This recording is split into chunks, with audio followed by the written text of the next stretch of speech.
That is one of my favorite ironic endings in a crime film. Bob gets on such a hot streak, he forgets all about the heist he's masterminded. And he ends up arrested for a crime that actually never happens. But he gets to keep all the money because he won it legitimately. It's the sort of ending that would characterize many of Melville's films, where a wry twist was preferred to a slam-bang finish. Now, if you notice that Bob's hair was significantly different in the film's final shots, that's because it took Melville almost 2 years to make the movie, as he scraped together enough money to finish shooting. Months had passed between the time he shot the interior casino scenes and the finale outside. One of the most valuable contributors to Bob Le Flambeur is its cinematographer, Henri Dekalb. He had been a photojournalist during the war, and his first feature film jobs were as cameraman for JeanPierre Melville's first 2 films, 1949's Le Silence de la Mer and L'Enfant Terrible, made the following year. The unique combination of Melville's hyper-stylized cinematic sense and Dekalb's preference for natural light and documentary realism would have a profound effect on the next generation of French filmmakers. Dekalb became the preferred DP for such movie makers as Louis Malle, Claude Chabrol, and René Clément, and over time his style evolved from gritty realism to glossy lushness. Well, style and technique aside, it's Roger Duchamp's performance that anchors this film. His presence allows Melville to employ all sorts of handheld camera work and nervy editing tricks without ever losing a fix on the central character. Melville's casting of Duchamp was not just a stroke of genius, it was an act of considerable diplomacy. Duchamp was a familiar, if relatively minor, actor in French films of the 30s.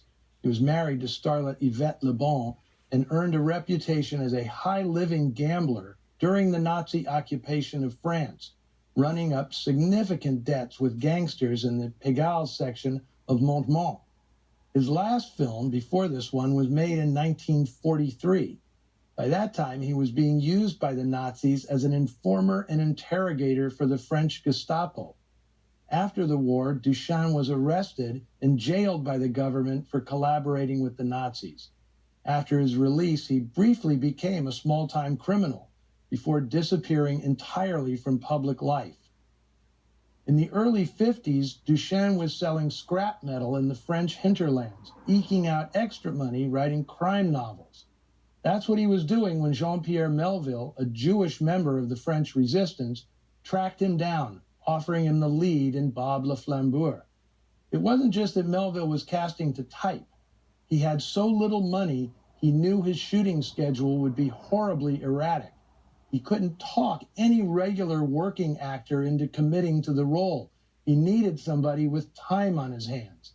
Not only that, Melville had to smooth the way for Duchamp's return to Pigalle, where he was still persona non grata among those who remembered his wartime betrayal.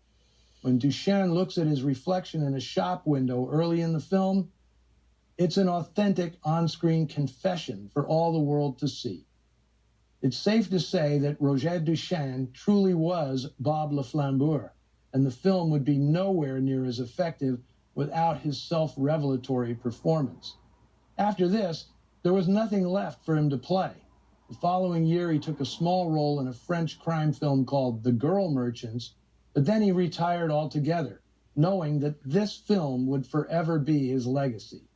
Duchamp lived until 1996, when he died at 90 years of age. I hope you enjoyed Bob Le Flambeur and appreciate its distinctive blend of French and American style.